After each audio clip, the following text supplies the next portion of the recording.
পিঠে খেতে মেলায় গিয়ে হলাম আমি চ্যাপ্টা, তাই বাড়ি ফিরে এসে বানিয়ে নিলাম পাটিসাপটা।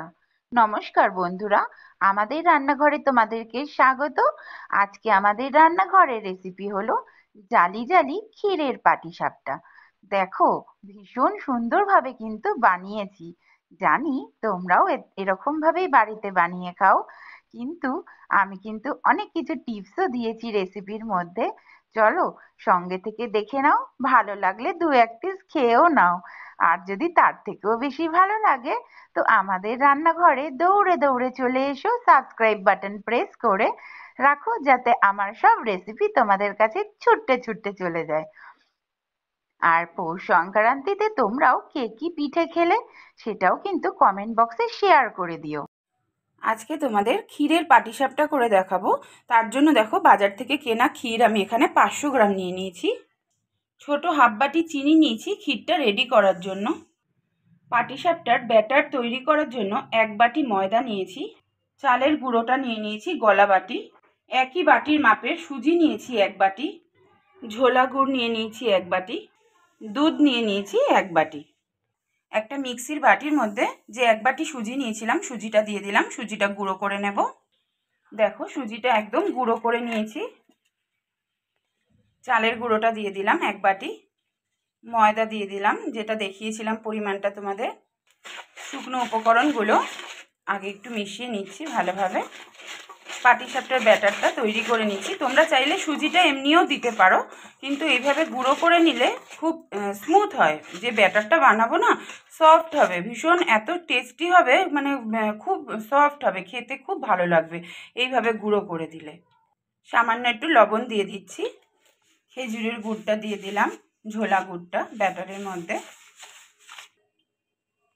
অল্প অল্প করে দুধ দিয়ে ব্যাটারটা তৈরি করে নেব। তোমরা চাইলে দুধের বদলে জল দিয়েও ব্যাটার তৈরি করতে পারো। অনেকেই হয়তো জল দিয়েই ব্যাটার তৈরি করো, কিন্তু আমি যখন পাটিসাপটা বানাই, পাটিসাপটার ব্যাটারটা আমরা দুধ দিয়েই বানাই। এতে স্বাদটা ভীষণ ভালো হয়। দুধ আর জল দুটোর নিশ্চয়ই ডিফারেন্স বুঝতে পারছো তোমরা, যে স্বাদ জল আর দুধের তো এক হবে না। দুধ দিলে ভীষণ টেস্টি হয় খেতে। এইভাবে একবার দুধ দিয়ে পাটিসাপটার ব্যাটার বানিয়ে দেখবে, খুব ভালো লাগবে খেতে। আমি পুরো ব্যাটারটাই কিন্তু দুধ দিয়েই তৈরি করব, একটুও জল ব্যবহার করব না। তোমাদেরকে দেখানোর সময় উপকরণে 1 বাটি দুধ দেখিয়েছিলাম, কিন্তু 1 বাটি দুধে তো আর এতটা ব্যাটার গোলা যাবে না। আমি ওর মধ্যে আরও 1.5 বাটি মতন দুধ অ্যাড করেছি। তো অতটা দেখাবো কিভাবে, তাই ছোট একটা বাটি করে জাস্ট উপকরণগুলো তোমাদেরকে দেখালাম। এইভাবে সুন্দর করে একটা স্মুথ ব্যাটার আমি তৈরি করে নিচ্ছি। এই ব্যাটারটা যতটা ফ্যাটাবে ততটাই কিন্তু খেতে ভালো হবে। ধৈর্য ধরে অনেকক্ষণ ধরে কিন্তু ফেটিয়ে নিতে হবে। এইভাবে 10-12 মিনিট মতন ফেটিয়ে নিয়েছি। দেখো, ব্যাটারের কনসিস্টেন্সিটা এখন আমার ঠিক এই পর্যায়ে আছে। আমি 30 মিনিট রেস্টে রাখবো। যেহেতু সুজি আছে, তো সুজিটা তো ফুলবে, তার জন্য টাইম দিতে হবে। 30 মিনিট পর ফিরে আসছি। সবার প্রথমেই পাটিসাপটার জন্য ক্ষীরের পুরটা রেডি করে নেব, কারণ ক্ষীরের পুরটা ঠান্ডা না হলে তো পাটিসাপটাটা তৈরি করতে পারবো না। পুরটা তৈরি করে ঠান্ডা করতে হবে, তারপরেই কিন্তু পাটিসাপটাটা বানাতে পারবো আমরা। তো কড়াইটা গরম করে ক্ষীরটা একটু হাত দিয়ে ভেঙে ভেঙে দিচ্ছি। ক্ষীর তো খুবই নরম হয়, খোয়া ক্ষীর। ক্ষীরটা আস্তে আস্তে নরম হয়ে যাবে। আমি যেহেতু ব্যাটারের মধ্যে গুড় ব্যবহার করেছি, পাতলা গুড় তোমাদের দেখিয়ে দিলাম, তাই ক্ষীরের পুরের জন্য আমি চিনি নিয়েছি। তোমরা চাইলে দুটোতেই গুড় ব্যবহার করতে পারো, কিন্তু আমি এভাবে আলাদা আলাদা করে করি। এতে স্বাদটাও ভালো হয়, খেতে খুব সুন্দর হয়। তোমরা চাইলে ক্ষীরের জায়গায় নারকেল, তার সাথে কালাকাঁদ সন্দেশ, এইভাবেও কিন্তু পাটিসাপটার পুর অনেক কিছু দিয়েই করা যায়। ঝাল পাটিসাপটাও করতে পারো, যে কোনো সবজি বানিয়ে একদম সেম পদ্ধতিতে পাটিসাপটা।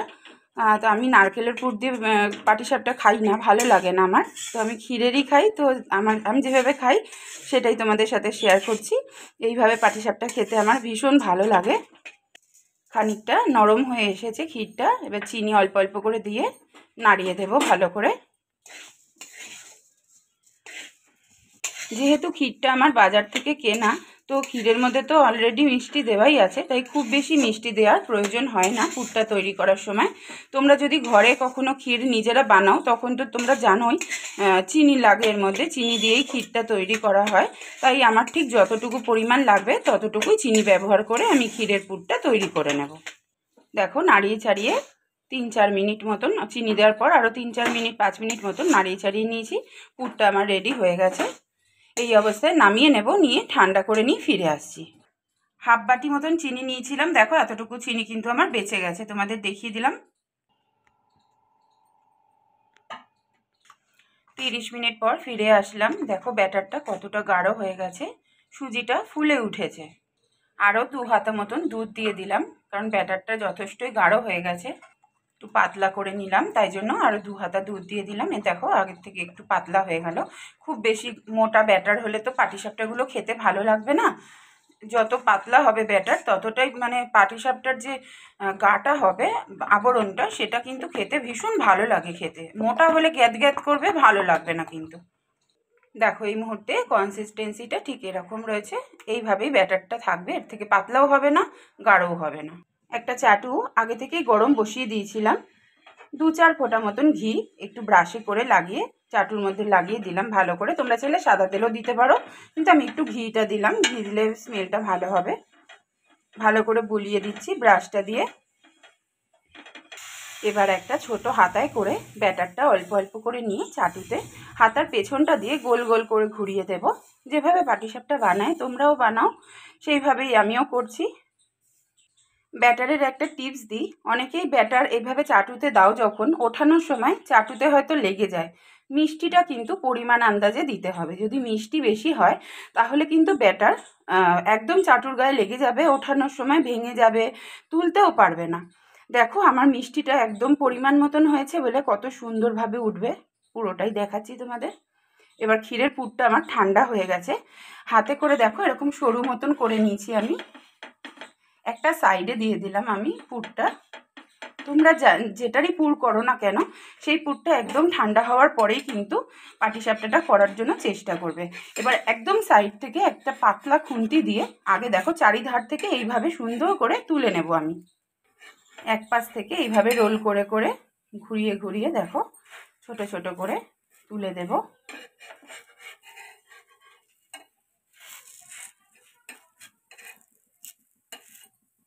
এবার এপিট ওপিট করে ভালো করে জাস্ট একটু তৈরি করে নিলেই হয়ে যাবে। সব কিছুর পরিমাণ আমার ঠিক হয়েছে বলে দেখো চাটুর গায়ে কিন্তু একটুও লাগেনি। তোমাদের সামনেই কিন্তু পুরো পাটিসাপটাটা আমি তুলে তোমাদেরকে দেখালাম। এবারে এপিট ওপিট করে জাস্ট একটু ভেজে নিলেই হয়ে যাবে। আমার একদম রেডি হয়ে গেছে পাটিসাপটাটা। দেখো হালকা ব্রাউন কালার এসে গেছে, এই অবস্থায় তুলে নেব। আবার একটু ঘি ব্রাশ করে দিলাম চাটুর মধ্যে। আবার হাতায় করে ব্যাটার নিয়ে হাতার পেছনটা দিয়ে গোল গোল করে একই রকমভাবে করে নেব। এই ওপরের পিঠটা যতক্ষণ শুকনো না হবে ততক্ষণ কিন্তু পুর ব্যবহার করব না। দেখো তোমাদের দেখিয়ে দেবো, একদম শুকিয়ে যাবে তারপরেই কিন্তু পুরটা আমি দেব। দেখো এই পাশটাও শুকিয়ে এসেছে পুরোটা। এই সময় ক্ষীরের পুরটা হাতে করে এরকম সরু করে রোলের মতন করে নিয়েছি, নিয়ে যতটা পারছি ততটা দিয়ে দিলাম। একটা সাইড করে দিলে সুবিধা হবে রোল করার সময়। এবার খুন্তির সাহায্যে এক পাশ থেকে দেখো এইভাবে গোল গোল করে করে নেব, একটু চেপে চেপে দিতে হবে। দেখো কতটা সুন্দর ব্যাটার হয়েছে, একটুও কিন্তু চাটুতে লাগছে না, একবারেই উঠে আসছে। তোমাদেরও এরকমই হবে, আমি ঠিক যেই পরিমাণে তোমাদেরকে দেখিয়েছি সব কিছু সেই পরিমাণে তোমরা ব্যবহার করবে। এইভাবে পাটিসাপটা আমি একটু ছোট ছোট করেই পাটিসাপটাগুলো, তোমরা চাইলে একটু বড় বড় করেও করতে পারো, তবে ছোট ছোট করলে খেতেও ভালো লাগে আর দেখতে তো সুন্দরই হয়। এপিট ওপিট করে একটু ব্রাউন কালার করে ভেজে নিচ্ছি। এবার আমি তুলে নেব। আবার একটু ঘি ব্রাশ করে নিচ্ছি। এইভাবে কিন্তু সব কটাই আমি করে নেব একই রকমভাবে। আবার হাতায় করে দেখো সেমভাবে করে নিচ্ছি। আবার এই পিঠটা শুকিয়ে এসছে, এই সময় আবার পুরটা দিয়ে দিলাম। খুন্তি দিয়ে এক পাশ থেকে এইভাবে গোল গোল করে ঘুরিয়ে নেব। অয়েল বা ঘি এটা ব্রাশ করে নিলে কিন্তু নিচটা যেহেতু মসৃণ হয়ে যায়, পাটিসাপটাটা তোলার সময় খুব সুবিধা হয়, অসুবিধা হবে না। দেখো কি সুন্দর একবারে কিন্তু উঠে গেল আমার পাটিসাপটা। এবার একটু এপিটোপিট করে ঘুরিয়ে নিলেই হয়ে যাবে। সব কটা আমি একই রকমভাবে ভেজে নিয়ে ফিরে আসছি। সবকটা পাটিসাপটা আমার ভাজা হয়ে গেছে। দেখো একটা থালার মধ্যে সবকটাই ভেজে আমি রেখেছি। আশা করি আজকের রেসিপি তোমাদের ভালো লেগেছে। যদি ভালো লেগে থাকে অবশ্যই একটা লাইক করো, আর ছোট্ট একটা কমেন্টে জানিয়ে যাও যে আমার পাটিসাপটা তোমাদের কেমন লাগলো। আর তার থেকেও যদি বেশি ভালো লাগে আমাদের রান্নাঘর চ্যানেলটা সাবস্ক্রাইব করে বেল বাটনটা প্রেস করে রেখো। কোনো ভিডিও ছাড়লে সবার আগে তোমাদের কাছেই যাবে। ততক্ষণ সবাই ভালো থেকো, সুস্থ থেকো, আর খুব শিগগিরই আবার অন্য ভিডিও নিয়ে তোমাদের সঙ্গে দেখা হচ্ছে। কেউ কিন্তু আমাদের চ্যানেলে কমেন্ট করতে ভুলো না, আর লাইক দিতেও ভুলো না।